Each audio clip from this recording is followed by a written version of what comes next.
Now, as a historian who's generally interested these days in the intersection of gender and politics in early America, and I should say that by gender I mean both women and men, I'm not using that word as a proxy for women, I knew that sometime I'd have to tackle Salem witchcraft. It's the 800-pound gorilla, I once said, that stares you in the face if you're interested in this topic. And it's the most dramatic instance of women's impact on the public realm before the 19th century in America and before the rise of the women's rights movement. But I was very concerned about tackling this project. The other books that Leslie Herman gave you the titles of in the introduction were all written about topics either that no one had written about for 30 years. Like when I wrote my dissertation on the Loyalists who went to England, there had been no book or study of them since, I think the last one had been published in 1938. When I did my book on women in the Revolution, there had been no book, again, since the late 30s on women in the 18th century.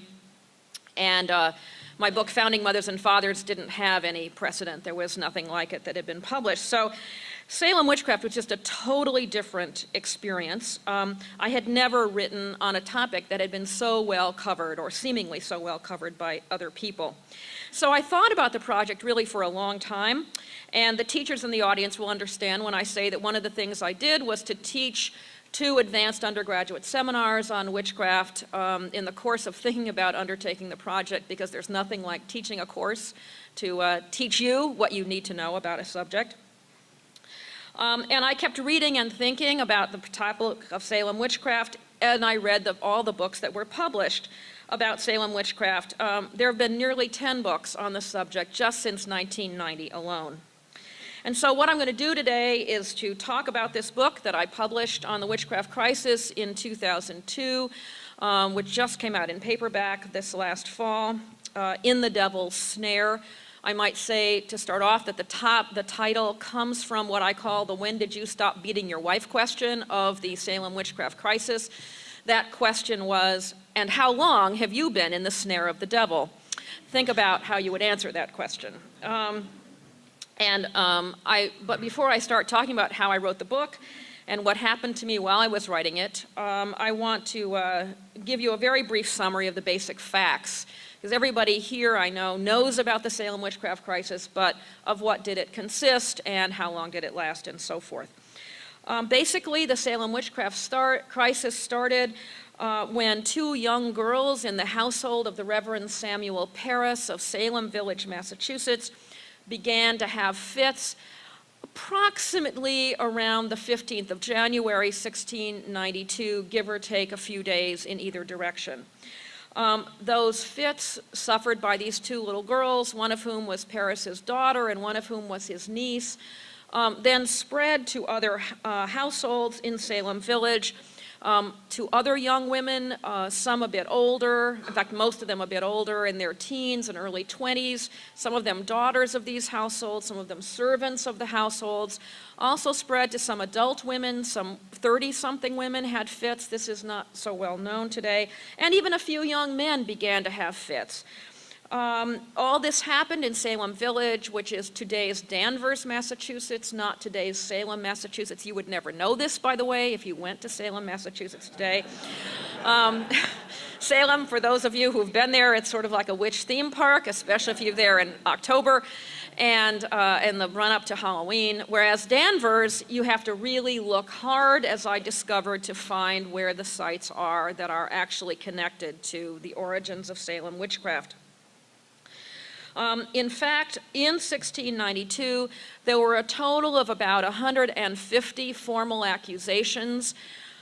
Some people come up with much higher numbers by using brief mentions of people as well, but I choose to use in my book the actual number of people formally complained against, which is 144. Those accusations came in 22 different towns in Massachusetts. 15 of them were in Essex County, and so in fact we really should call this the Essex County witchcraft crisis, not the Salem witchcraft crisis. Those accusations lasted through basically almost all of 1692. They ended, the last one came in the first week of November of 1692. The trials themselves lasted a shorter period for a whole variety of reasons. The first trial was on the 1st of June. The last trial came the second week of September. The first execution was on June 10th. The last executions were on the 22nd of September, and that's roughly the period we're talking about. 19 people were executed, 14 women, by the way, none of them as young as this woman in this picture. The youngest woman executed in 1692 was 38. I don't think this young woman here is 38 years old. 14 women and 5 men were executed by hanging in 1692, and 1 man was pressed to death by heavy stones. If anybody wants to ask about that, I can talk about that in the question period. All these people were tried and convicted by a special court established by the governor of Massachusetts. He dissolved the special court when it began to be quite controversial in late October. But one of the things that's not well known is that the trials actually continued into January and May of 1693. They had all those people in jail. They had to do something with them. They couldn't just let them go. So they, in fact, had more trials and more indictments and so forth. 3 more people were actually convicted, but everyone who was convicted after September of 1692, and even a few people who'd been convicted but not yet hanged in that last group that was hanged on the 22nd of September, all of them were reprieved and finally pardoned. So there were no more hangings. The total time we're talking about here is a 17-month period overall, but a key part of it being the 8 months from the 1st of March, when you got the first formal examinations of people who'd been accused, through the 22nd of October, which is the dissolution of the special court. So that's the period that we're talking about here. Now, when I embarked on the research for this book in 1998, I had a number of questions in mind, and I also had some confidence in my ability to see things in the court records that other people had not seen. When people asked me, in fact, why I was doing this, why I was writing a book about a topic that many other people had written about, I said, well, no other researcher on the Salem witchcraft crisis had ever read 8,000 other 17th century court cases before they looked at the Salem records, because my book, Founding Mothers and Fathers, was based on, essentially, a database of 8,000 17th century court records. I also, at that time, had no understanding of how many errors had crept into existing scholarship.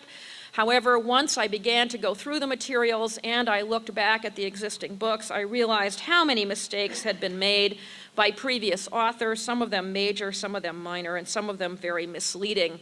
Some of you may, in fact, be familiar with the very well-written book by Marion Starkey, The Devil in Massachusetts.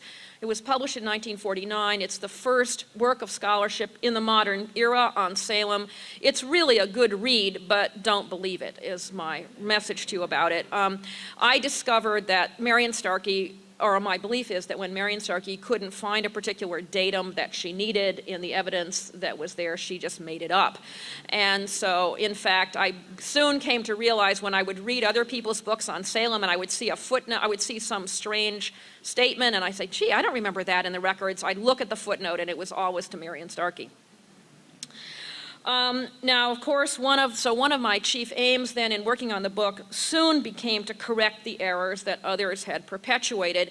One of the key errors, I won't go into all of them, but one of them is the whole idea that the Salem crisis began with fortune-telling by the afflicted girls under the leadership of an African slave named Tituba. There are 3 problems with that story. One, Tituba was not African, she was Indian, she was Native American. I firmly believe she was from the Georgia Sea Islands or from Florida, and I can talk about why if someone wants to ask me later. There is no evidence whatsoever that there was any group fortune-telling by anybody, much less by the afflicted girls. The only contemporary evidence that we have about fortune-telling pertaining to people who later became afflicted in Salem has to do with one person. who seems to have engaged in fortune-telling of a very ordinary sort. 17th, not voodoo or anything like that, the image that we have, not some sort of exotic fortune-telling, but a very standard kind of 17th century English fortune-telling, which was called the Venus glass, which involved breaking an egg white into a glass of water and then seeing what shape the egg white took, and that would tell you something about your future depending on what question you had asked. So let me reconstruct then what I started with when I started on the project. I wanted to look at the overall chronology of the crisis. This seems pretty elementary, but most books about Salem witchcraft have been organized around what I came to call a legal chronology, by which I mean people who write, most other books about 1692 are organized in the following manner. Somebody is accused, comes into court, and then the author talks about all the evidence against that person in the context of that court appearance. So what you get is a book that describes a sequence of court appearances with everything that happened to accuse a particular person being described in the context of the accusation. The formal accusation, the formal examination, the formal trial, something like that. Books differ as to which legal event they use. But I wanted to know when things actually happened, not when they were described in court. And I'll just give you an example. I'll make it up. But basically, like Marion Starkey, let's say an afflicted girl came into a court hearing on the 15th of June, and she said, I was afflicted by the specter of witch X on the 22nd of April. Well, most books would talk about that in the context of the 15th of June, but I wanted to know, for me, the key date was the 22nd of April, not the 15th of June. So while I was reading the 3 published volumes of witchcraft papers, which are organized alphabetically by the name of the accused people, I read them instead of going from A to Z. I read them by chronologically. I reorganized them. I made up a separate list by the date of the first formal charge against an accused person.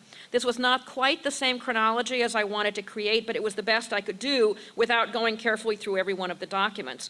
I wanted to get a sense of how the crisis developed as I did the research.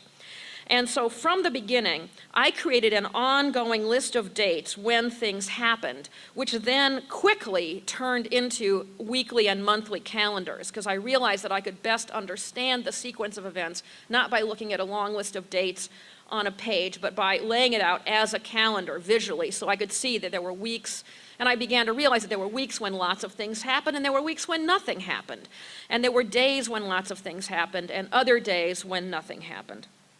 And so I had to figure out the days of the week of the Julian calendar in 1692. Eventually I discovered that this is of course not our current calendar, which is a Gregorian calendar. It was a previous calendar that was 10 days out of sync with the sun already in 1692, but it was the one that was used in the English world. I later discovered a reference book that quite kindly told me how to do that, but I didn't know it at the time. So I basically built the entire calendar because one witness said, yesterday, Sunday, the 28th of August. So I knew the 28th of August in 1692 was a Sunday, and from that I was able to build the entire calendar of 1692. This was an extreme drag while I was doing it. I have no other way to describe it. I kept having to switch files. I would be taking notes on the testimony of somebody, and then I'd have to go back and look at my calendar and add things to the calendar. It was very tedious, but I could not have written the book had I not done it from the very beginning, had I not known from the very beginning of starting my research that this is what I wanted and needed to do. It reaped many benefits immediately by showing me schematically what was happening. For example, one of the first things I realized was that in the very early stages of the crisis, all the accusations came on Mondays. Mondays, the day after Samuel Parris preached a fire-breathing sermon on Sunday. That's when people accused witches. So that was the first thing I knew I wanted to do when I started, create a chronology. The second thing I knew I wanted to do was I was very interested in the Reverend George Burroughs, who was the former minister of Salem Village, who was charged as a witch and was convicted and hanged as a witch in August. In the attention that most people pay to women suspects only in witchcraft cases, some authors had barely mentioned George Burroughs. If you read some of the other books on Salem, he is hardly mentioned at all. But from what I had read in secondary sources, I thought that Burroughs was more important than people had made him out to be. And I think in part it was also because of my work as a feminist historian. I realized that no woman in the 17th century would have been thought capable of leading the witches. The witches had to have a leader, and I knew that Burroughs was called the leader of the witches, and so that's one reason why I wanted to know a lot about him. I wanted to pay special attention to him from the very beginning. And in fact, as the book developed, he became a more and more and more important figure. In fact, he is really the key figure in the book in the end.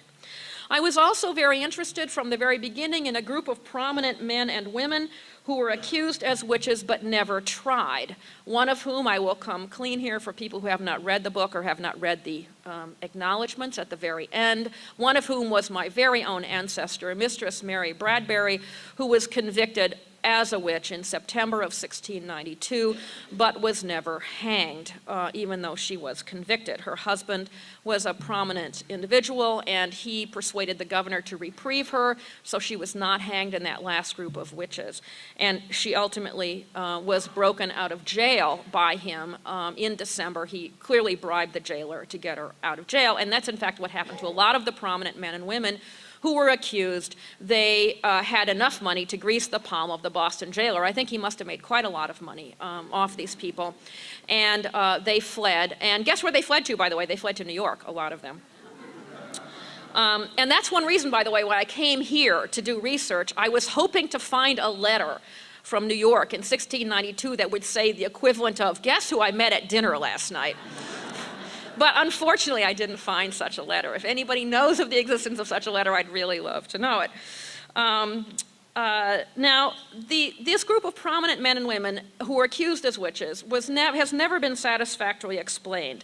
The standard line in the Salem books has been, well, late in the crisis, the afflicted girls overreached themselves and they accused prominent people who everybody knew couldn't possibly be witches, and that was why the whole thing fell apart. But was that true? I wanted to know. And in fact, it turned out that wasn't true, that many of these prominent people, like Mary Bradbury, were in fact accused early on, even though they weren't tried until later. They were accused in May. So I wanted to investigate these people as thoroughly as possible. Nobody had ever really paid much attention to them, especially had not paid attention to the men. They had fallen through the cracks of existing scholarship, and it's obvious why if one thinks about it. Feminist historians looking at Salem had been interested in the women who were accused. Legal historians were interested in the trials. These were men who were never tried, so nobody had paid attention to them. They were below the radar screen of everybody else, and I thought, even though they were a small group, they were very interesting. I also wanted to do something that nobody else ever had done, which was just to look for surviving comments from any New Englanders about the trials, to try to find the judge's personal papers, and also to go to England to look for material in England, mostly at the Public Record Office, but also at the British Library. I will say immediately I didn't find anything at the British Library, although I'm sure there is stuff there. I just didn't know how to find it. But I knew I would find something at the Public Record Office. And you may ask, how did I know that? I knew that because of previous research I had done. Going back to my dissertation on the Loyalists, I knew that the Colonial Office files at the Public Record Office contained a lot of letters and information that were not from official reports, but rather were letters, interesting letters received by people in London who hoped to curry favor with the ministry, and so they shipped them off to the ministry to give them information about what was going on in America. And I expected to find stuff like that, and I did, and I found it to be extremely helpful in my research and my understanding of the time. Excuse me. And in fact, if you look at the footnotes in the book, you'll see there are many footnotes to materials from the Public Record Office. I was also very intrigued when I started by two suggestions in Carol Carlson's important book, The Devil in the Shape of a Woman, which was published in 1987. In fact, this was the book that first got me interested in Salem witchcraft.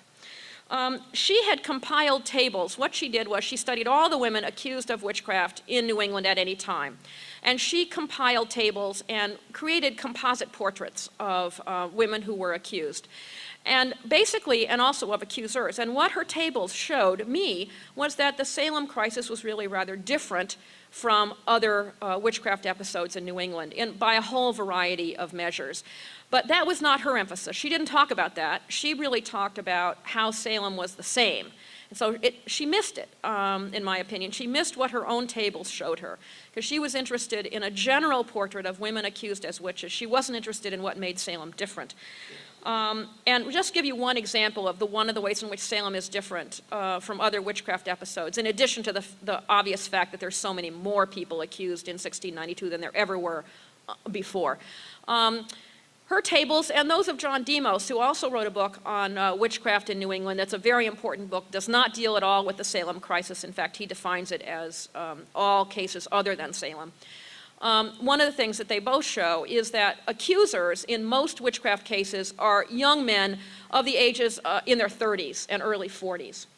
And they're the most prominent people who accuse women of being witches.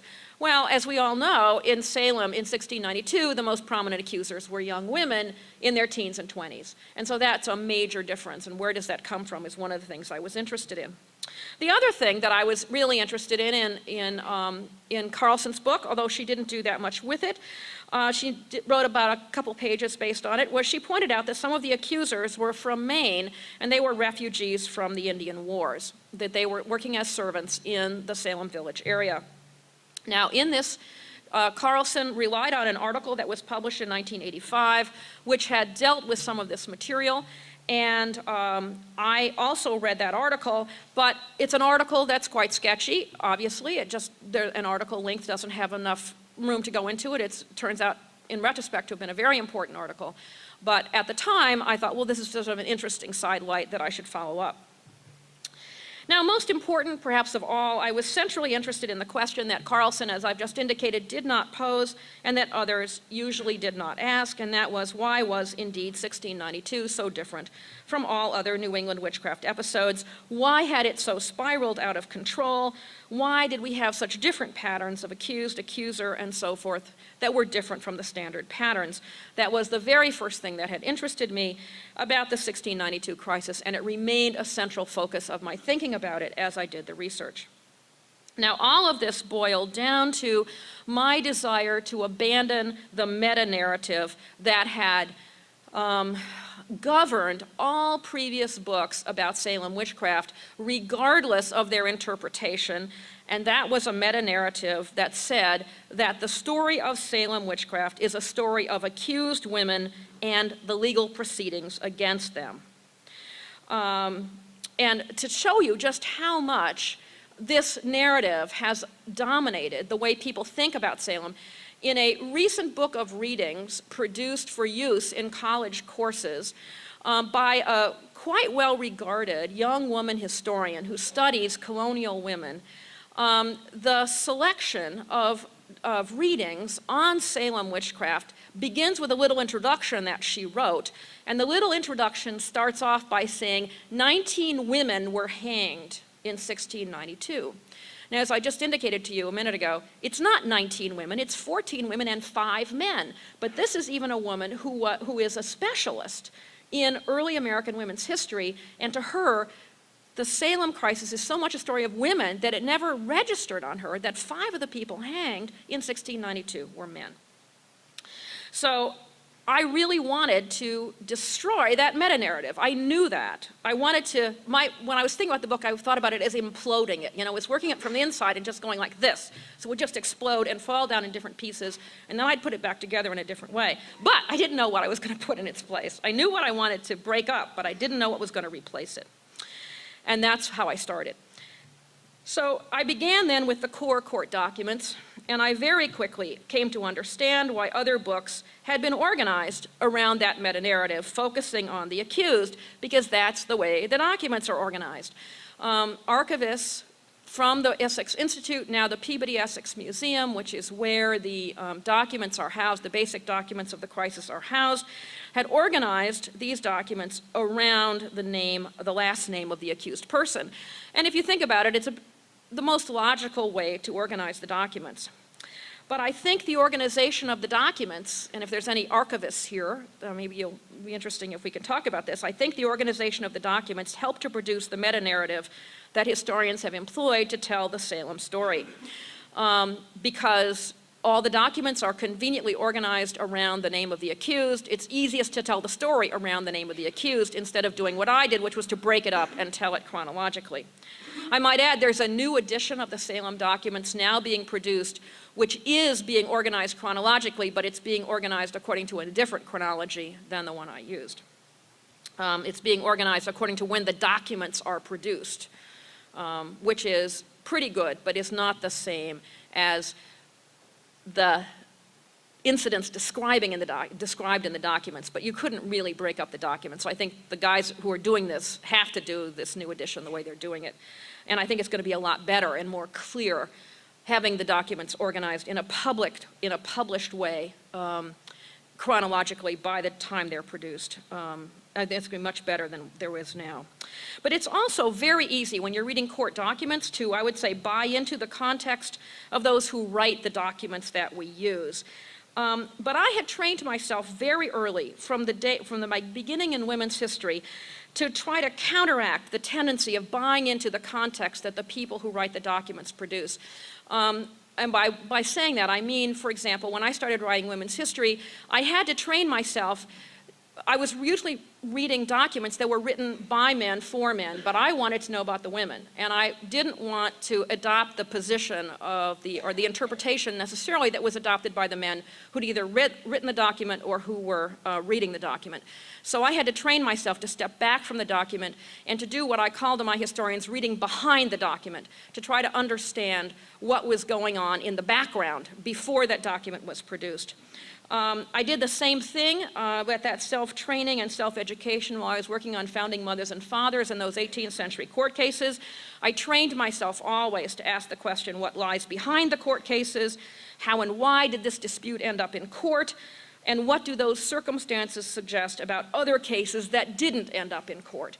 And one of the results of those inquiries, which I always pose to myself when I'm reading 17th century court cases, is the very heavy emphasis in my book on Salem that a number of reviewers have noted on the importance of gossip. And the gossip that lay behind the cases that you can see just little snatches of as you read the court cases. Another of these tendencies, is that was pointed out by a very interesting English woman who's written about witchcraft, Diane Perkis. She's a professor of English literature. And I was reading her book called The Witch in History, and she confirmed an opinion that I had, which is that historians who've written about witchcraft cases tend to identify with the accused person. Because of course today no one believes that these people were actually practicing witchcraft, or most people believe that. And so it's believed that they're unjustly accused, and so you have a natural tendency to identify with them and to tell the story of the accusation and so forth from the perspective of someone who has been falsely or unjustly accused. What I decided to do was to try to counteract that tendency and to try to get myself to put myself in the minds and hearts of not just of the accusers, but of the examiners, of the judges. And so I tried to read the records of the formal examinations from the perspective of the judges, as well as from the perspective of the accused person. I wanted to know why were the judges asking the questions that they asked, and why did they believe the accusations. I also, because of this interest, created accuser files. I created a file for every accuser. Everyone who was an active accuser, I created a whole separate file for them thanks to the wonders of computers. We're just able to copy from my notes and set up a whole new set of files.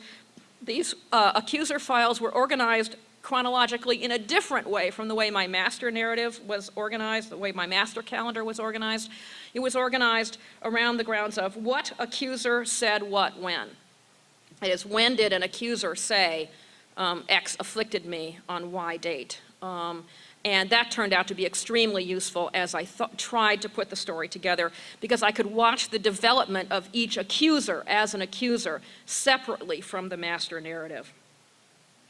I decided that the accusers were the story, indeed, not the accused. If you think about it, the accusers are the actors.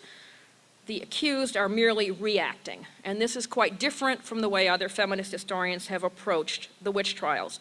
Again, I could not have written the book if I hadn't created these accuser files, but it was extremely tedious at the time I was doing it, even though all I was doing was copying notes that I'd already taken. I got sick and tired of copying and recopying and so forth. But thanks to my prior experience in working on court cases, I realized the importance of the distinction between accusations, examinations, and trials, which I think a lot of people who work on the Salem records elide. They don't understand that these represented very different stages of a 17th century legal process. And I also became aware very early on of the importance of confessions. And indeed, if you've read my book or will read the book, I put a great deal of emphasis on confessors. There's very little emphasis usually placed on people who confess to being witches as participants in the Salem witchcraft crisis, but in fact 54 people did indeed confess to being witches, and I placed great emphasis on them because I had read the English legal treatises that the judges read. I thought it was important to understand how the judges thought about their task. This is part of putting myself in the place of the judges rather than the place of the accused. And one of the things I realized with those English legal treatises told the judges that witchcraft is a really hard crime to prove legally because, hey, witchcraft is a work of darkness, is in fact the phrase they used. Witches don't do their dirty deeds in public. So how do you prove legally that somebody is a witch?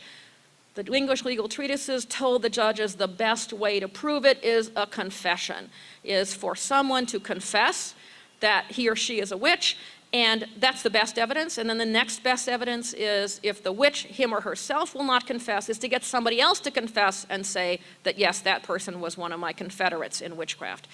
And so one of the things I did in the book is to emphasize the importance of the confessions, even though we have no written evidence of the testimony of confessors at trials. If you think about it, you can think about why. This is an example of how historians have to think about what is in writing and what isn't in writing. What we have for the trials, I said a while back, we don't have the official trial records, but we have our file papers. A lot of those file papers are sworn depositions from witnesses, where a witness comes in and says, I swear to God that this is the truth. Well, if you've confessed that you're a witch, you can't swear to God. Everybody knows that. And so, therefore, there is no written testimony that says, I'm a witch, I depose it, I swear that I'm a witch. They couldn't say that. And so, but we know that confessors testified in the trials because we have two independent eyewitnesses who went to the trials who tell us what happened at the trials. And they both say that confessors were brought in the trials to state their confessions. And so what I assume in the book is that the confessions, which were actually written down very carefully, they were just never sworn to, that the confessions were actually the same as were previously given to the magistrates, or as similar to what was previously given to the magistrates as to in effect be the same thing. So in the middle of all of this, I had a great revelation, and that great revelation was, and it brings together everything I've just been saying, this is a book. And literally, it was a revelation that came to me, sort of the way James Otis spoke to me across the years. And this was the sentence that came to my mind. It was, this is a book about accusers, confessors, and judges. This is a book about accusers, confessors, and judges. This is not a book about defendants. And so that's how I wrote the book. That's how I thought of the book. And this, by the way, has befuddled some reviewers of the book who can't quite get their heads around why this book reads so differently from the way other books about the Salem witchcraft crisis reads. And if any of you are interested in seeing such a review, I would point you to the review by Sandra Van Berkelio in the Women's Review of Books a year ago, October. She's a well-known feminist legal historian, teaches at Wayne State. I know her. she just couldn't quite figure out why this book was so different from other books about Salem. And the review waffles, it goes back and forth. She says, I love this. And then she said, well, but she didn't do this. Oh, but she did that. And so she didn't really have to do this. Oh, but no, but she should have done this because everyone else has always done this. That is, telling it from the standpoint of the defendants. So it's an interesting review, but it shows how I turned the tables of the way people usually think about Salem witchcraft. Now, the deeper I got into the sources, the more I realized that I had to write a chronological study. I always knew that I needed to create the chronology for myself, but in the beginning I hadn't really intended to write the book chronologically. But the more I got into it, the more I realized I had to do it. I had to write the book chronologically. And so my final book is organized almost wholly around the chronology of 1692, with some flashbacks, and indeed with a whole chapter of flashbacks, which I'll talk about in a minute. Now, when I was reading the 3 published volumes of court records, I also took the opportunity to look for additional material, and that's, of course, what brought me here. But it also took me to the Massachusetts Historical Society in Boston, a place I'm extremely familiar with. I practically lived there when I was a graduate student. And that was a very important trip early on, because on the very first trip to the Mass Historical Society, in part because of my familiarity with the way they organized their documents, I found a number of previously unknown documents of Salem witchcraft very easily. Wasn't hard at all. I found the records of the examination and indictment of a man who no one had ever known had ever been formally accused. His name never appeared on any of the lists of people accused at Salem. I also found the original deposition of the last accusation in November. This had always been a somewhat mysterious accusation. No one ever knew what lay behind it. I found the deposition for that. This taught me right then, at the very beginning of my research, that people had assumed too readily, as indeed I had at the very beginning, that everything was already known or uncovered about the Salem witchcraft crisis, and that all a scholar of 1692 had to do was to look at all the known documents and then reinterpret them.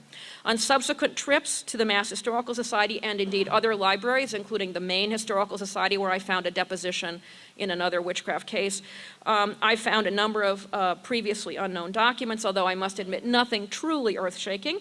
But in one case, I concluded that the papers had been purged by a 19th century descendant of the judge. He had been embarrassed, obviously, by the material in the collection, and he destroyed this material. At least it's never been found, and I believe it's not. It's gone. I mean, once were letters there. There's no question. This is a judge, by the way, who wrote frequently to his brother. There are many letters to his brother in 1689, many letters in 1690, many letters in 1691, no letters in 1692, no letters in 1693, many letters in 1694, many letters in 1695. QED, a descendant destroyed the information. I've also been aided by the work of the editors of the project I was mentioning a minute ago, because they too have uncovered new materials, including some stuff at the Boston Public Library. It turns out that somebody had given some books to the Boston Public Library and had put inside the pages of some of the books about Salem original documents from the Salem records that nobody had ever seen, records of the examinations of certain people who'd been accused. Now, it was the search for these other documents that led me to my ultimate interpretation and enabled me to tell the story of Salem witchcraft in the very new way that I wanted to. There are very few letters that survive from late 17th century America, so at every library I visited in connection with the project, as not just the Public Record Office, but the Huntington Library, the Library of Congress, Manuscript Division, the Mass Historical Society, the American Antiquarian Society, and indeed the New York Historical Society, and at that moment the Pierpont Morgan Library, where the Gilder-Lehrman collection was, because there's an important collection for this period in the Gilder-Lehrman, and that's several of these documents down here. That's from the Livingston papers. I cast my net very broadly, and I read everything I could find from the late 1680s on.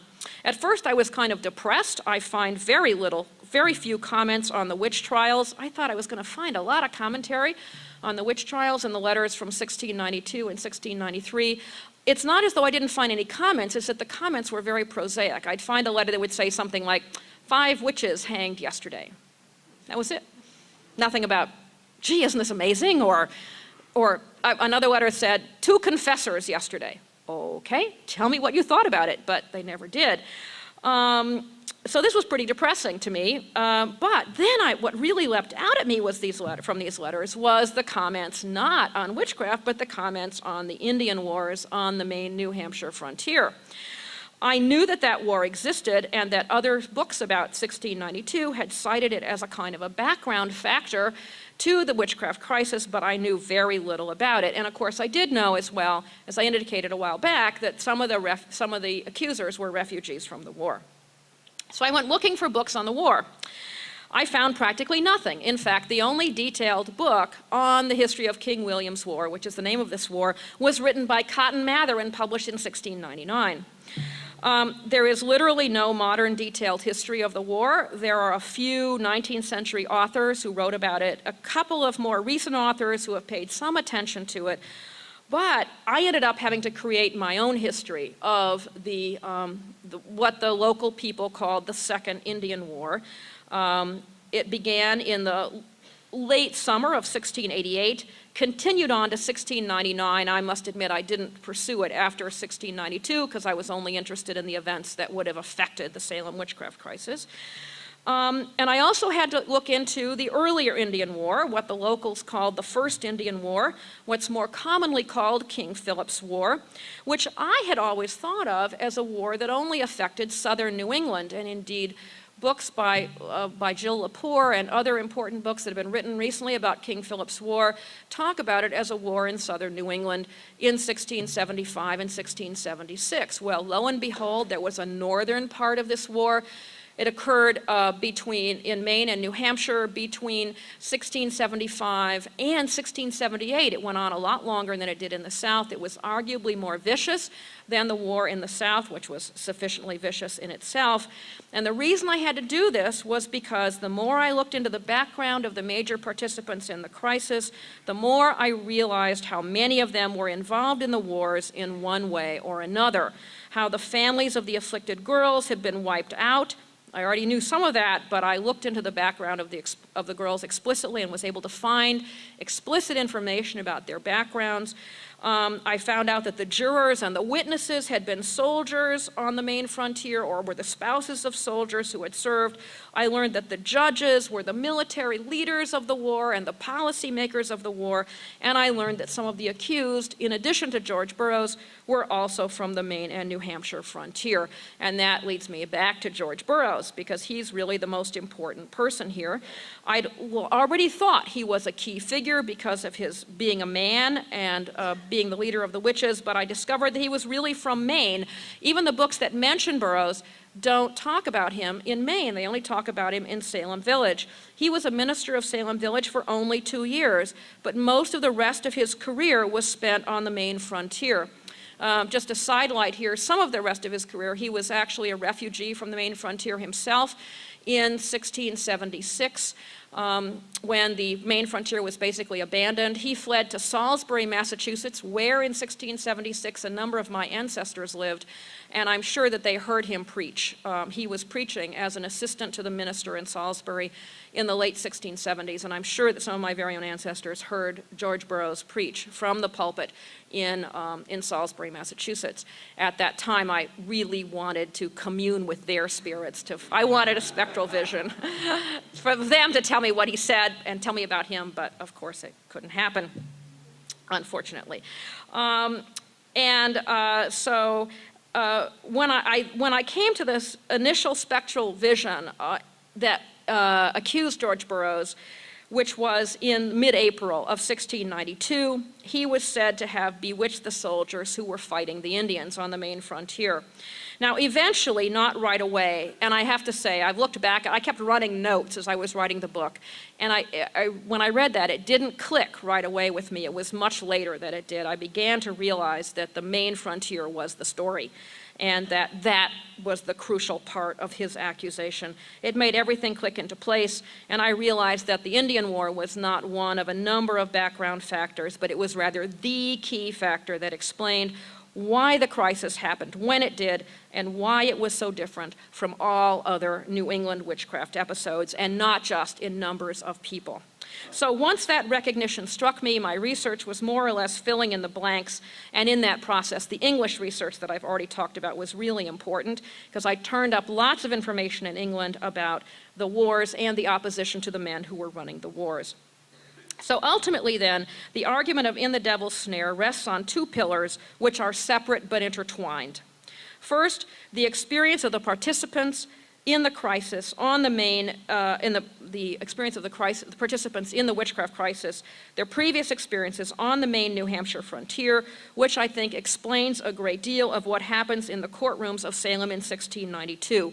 Those mysterious prominent people, by the way, had links to the Indian Wars. The most important of them, Captain John Alden, who was the son of the famous John and Priscilla Alden, turned out to have been suspected of trading with the Indians for many years. And indeed, in England, I found the smoking gun that proved he had been trading with the Indians, which was one of those documents when you find it, you want to leap up in the middle of a quiet library and yell, I found it, eureka!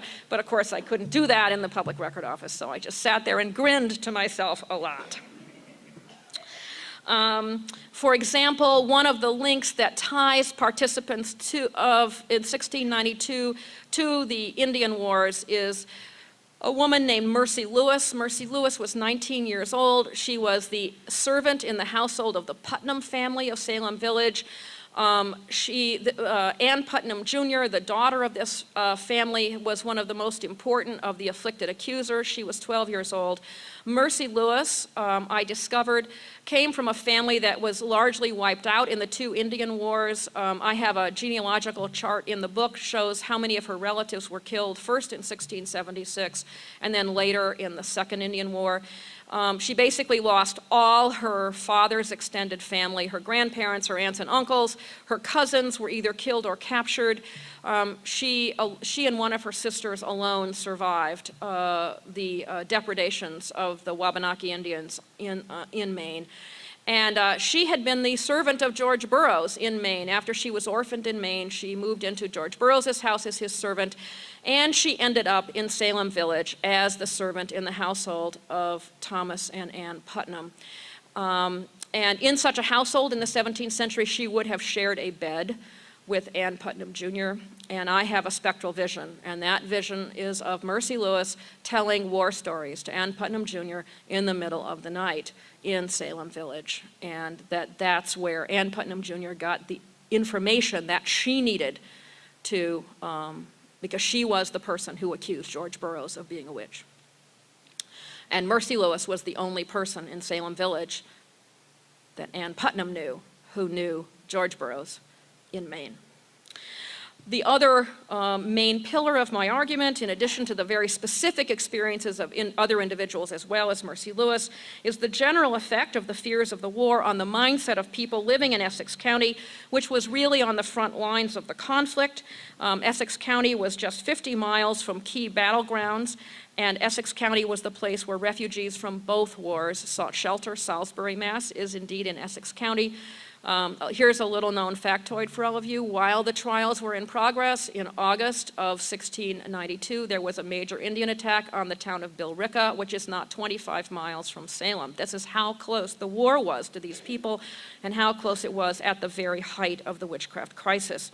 Now, I contend that what we have then is a conflict in the visible world, that is a conflict with the Indians, and a conflict in the invisible world, which is a conflict with the witches, that these two became entwined in people's minds, and that fears of Indians who were winning this war, there is no question the Indians were winning the war, led people to suspect that there was a witch fifth column in their midst, allying the devil and the witches with the Indians. Indeed, some of the afflicted accusers had spectral visions that saw Indians who they recognized and could name plotting with the witches.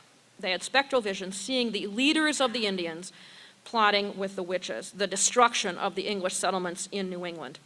Now, that English settlers in America had long thought the Indians to be devil worshippers facilitated their reaching this conclusion. The Puritans believed that they were God's chosen people and that God was chastising them simultaneously in both the visible and invisible worlds for their failings. And for the judges, the witchcraft crisis provided a convenient excuse for their inability to win the war, because the judges were the very men who were the military leaders of the colony. I think it's the best way to describe it is if we were thinking today and it was the president's cabinet was made up of the same people who made up the Supreme Court, who also made up the Joint Chiefs of Staff. That's what the government was like in 17th century Massachusetts. So what other people had missed was the fact that the judges in 1692 were also the governor's chief advisors and were also the military leaders of the colony. So if the devil was behind the Indians, then hey, how could they defeat them? How could they defeat the Indians? So if you can't defeat the Indians on the battlefield, you defeat the devil in the courtrooms. And that becomes your battleground. And so therefore, they believed the afflicted, even though the afflicted people were female teenagers and servants. Now, I wrote the book using my calendars and my lists of dates as my guideposts. I had cross-indexed every event to my notes, so I used the lists to reconstruct the events as they happened. Again, without that index, I would have been lost. But while I was writing the book, one of my major problems of composition turned out to be how to integrate the two parts of my story, how to get the wars and the witchcraft crisis together and tell them chronologically. Now, I solved that problem in part by doing flashbacks. I introduce a character at the appropriate point in a witchcraft narrative, and then I flash back to that person's experience on the frontier in one or both of the wars. Also, at the end of chapters that don't really have much to say about the war in the narrative, I've appended a document, a letter that does say something about the war, a letter that comes from the exact period covered by the chapter, because this is told chronologically. Every chapter covers a particular period of weeks or months, depending on how much activity there was. And I've appended a letter from the frontier that comes from precisely the period that that chapter covers, just to remind readers that even though this chapter doesn't talk about the war, everybody was still thinking about the war. There were letters coming in from the frontier telling people about the raids, telling people about how people were having to flee from the Indians, people were dying, and so forth at that very moment. But my biggest problem, and I don't know how many of you have actually read the book, but when you read it, if you haven't read it already, you'll be interested in this story. My biggest problem was the actual chapter on the history of the war itself. As I drafted the book, I always thought of it as chapter 1, because after all, it's the background for it. But I finished what I thought was the final draft, or the nearly final draft of the book, and I sat down to read it through, as I always do. And within 15 pages of reading chapter 1, I asked myself, why am I reading this chapter? Because even though in the introduction I had said the war was important, I knew that people who read the book were going to expect it to begin more or less conventionally with a witchcraft narrative. And how could I convince people to read this chapter was this great dilemma in my mind. Because I thought, well, they're going to read this chapter, they're going to start it, and they're going to say, this isn't relevant, I'm going to skip to the next chapter. So they won't have read what I regarded as the really crucial part of the argument. And this had been a problem from the very beginning. And for a while, I'll tell you, the first thing I decided to do, or the first thing I tried, it didn't last very long, was to put in parentheses after the name of somebody in this narrative of the war, sort of, by the way, this person will later be important. This person will be a judge in the witchcraft trial, even though right now we're talking about him as a military leader. And I knew that wasn't going to work. So the next device I tried, and this is even funnier, was little asterisks after their names. And I was going to have a footnote at the very beginning of the chapter which said, pay attention to the people with asterisks after their names because they're later going to be important. And I knew that didn't work either. My editor and I agreed that wasn't going to work. So I didn't know what to do. And I have to say, this was summer. And so I decided to go swimming to clear my head. Because I'm a great believer, those of you who are runners know that you get something called runner's high. Well, I get swimmer's high. When I'm swimming, there's something about the rhythmic movement of my body that frees my mind, and I have great thoughts, or I think I have great thoughts. Anyway, so I thought, I'll go swimming in the ocean. It was on Martha's Vineyard at the time. I'll go swimming at my favorite beach, and I'll think about it. Well, in fact, it didn't even take me getting to my favorite beach. Halfway to the beach, I had another revelation, and the revelation was it's not chapter 1, it's chapter 3. I have to start the narrative, get it up to the point where the war enters the narrative logically, and I'll tell you in a minute what that is, and then insert chapter. So I ran to the beach, I swam briefly. I have to say it's probably the quickest swim I've ever taken. And I jumped out of the water, didn't even barely towel myself off, and I dashed back to the house and I looked at it to just make sure it would work, and I realized that it would work. And that what I had to do was to take the narrative in chapter 2 up to the moment where a young woman named Abigail Hobbs, who was 14 years old, confessed to being a witch, and she said that she was the third person to confess to being a witch, and she confessed and she said the devil had recruited her in the woods outside her house in Falmouth, Maine, in the summer of 1688, just before the war started. Now, before that moment, she actually was at the beginning of chapter 3, but I realized that all I had to do was to move her, just fiddle with the chronology just a little bit, move her from the beginning of chapter 3 to the end of chapter 2, and then write my little transition into the war chapter. So in fact, what happens is now, if you read the book, chapter 2 ends with Abigail Hobbs, and then I say, and this changed everything, and then there's a line that says, but to understand why it changed everything, we have to start this story all over again in another place and another time. We have to go to the New Hampshire frontier in June of 1689, and then that's where I start the war narrative, and then there's another flashback in that. And I think it works. Although, ironically, a recent reviewer of the book said, why isn't the war chapter chapter 1? And if I knew her, I don't really know this woman, I would have written her a funny note and said, well, it used to be chapter 1, but it isn't anymore, because I didn't think anyone would read it if it were chapter 1. So my description of the Salem witchcraft crisis is novel. It breaks with many, if not most, of the conventions of telling the Salem story, and I wasn't at all sure how well it would be received, but it's been very widely and very positively reviewed in newspapers and on NPR. Plus, there have been scholarly reviews that are now appearing, and they seem positive so far, although there's the usual scholarly nitpicking.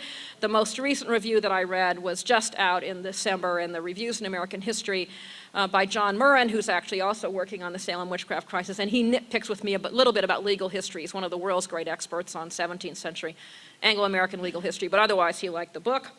I've also had a lot of positive personal feedback from people who say, oh my God, why didn't anybody ever think of it this way before? You're so right.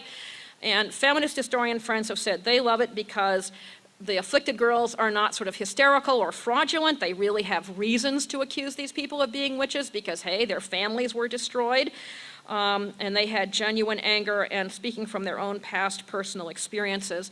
So the reception of the book has been great. It even won a prize, and I've been delighted by the way it's been received. And thanks all for listening to me tonight, and I'm happy to answer any questions.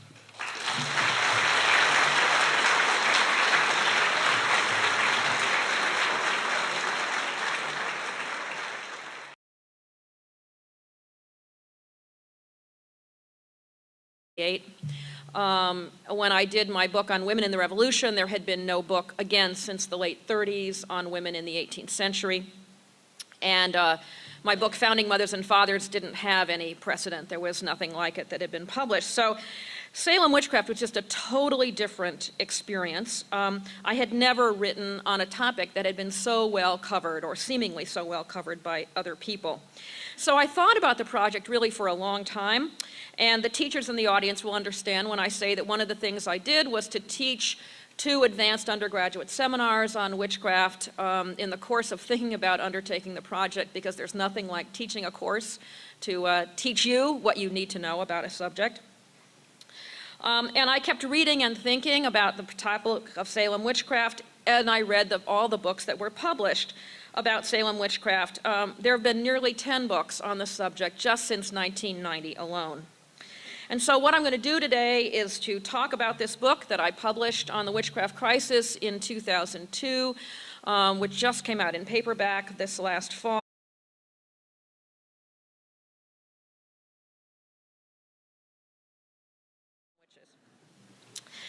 Now, as a historian who's generally interested these days in the intersection of gender and politics in early America, and I should say that by gender I mean both women and men, I'm not using that word as a proxy for women, I knew that sometime I'd have to tackle Salem witchcraft. It's the 800-pound gorilla, I once said, that stares you in the face if you're interested in this topic. And it's the most dramatic instance of women's impact on the public realm before the 19th century in America and before the rise of the women's rights movement. But I was very concerned about tackling this project. The other books that Leslie Herman gave you the titles of in the introduction were all written about topics either that no one had written about for 30 years. Like when I wrote my dissertation on the Loyalists who went to England, there had been no book or study of them since I think the last one had been published in 1930. In the Devil's Snare, I might say to start off that the title comes from what I call the "when did you stop beating your wife" question of the Salem witchcraft crisis. That question was, and how long have you been in the snare of the devil? Think about how you would answer that question. But before I start talking about how I wrote the book and what happened to me while I was writing it, I want to give you a very brief summary of the basic facts. Because everybody here I know knows about the Salem witchcraft crisis, but of what did it consist and how long did it last and so forth. Basically, the Salem witchcraft crisis started when two young girls in the household of the Reverend Samuel Parris of Salem Village, Massachusetts, began to have fits approximately around the 15th of January, 1692, give or take a few days in either direction. Those fits suffered by these two little girls, one of whom was Parris's daughter and one of whom was his niece, then spread to other households in Salem Village, to other young women, some a bit older, in fact most of them a bit older, in their teens and early 20s, some of them daughters of these households, some of them servants of the households, also spread to some adult women, some 30-something women had fits, this is not so well known today, and even a few young men began to have fits. All this happened in Salem Village, which is today's Danvers, Massachusetts, not today's Salem, Massachusetts. You would never know this, by the way, if you went to Salem, Massachusetts today. Salem, for those of you who've been there, it's sort of like a witch theme park, especially if you're there in October and in the run-up to Halloween. Whereas Danvers, you have to really look hard, as I discovered, to find where the sites are that are actually connected to the origins of Salem witchcraft. In fact, in 1692, there were a total of about 150 formal accusations. Some people come up with much higher numbers by using brief mentions of people as well, but I choose to use in my book the actual number of people formally complained against, which is 144. Those accusations came in 22 different towns in Massachusetts. 15 of them were in Essex County, and so in fact we really should call this the Essex County witchcraft crisis, not the Salem witchcraft crisis. Those accusations lasted through basically almost all of 1692. They ended, or the last one came in the first week of November of 1692. The trials themselves lasted a shorter period. For a whole variety of reasons. The first trial was on the 1st of June. The last trial came the second week of September. The first execution was on June 10th. The last executions were on the 22nd of September, and that's roughly the period we're talking about. 19 people were executed, 14 women, by the way, none of them as young as this woman in this picture. The youngest woman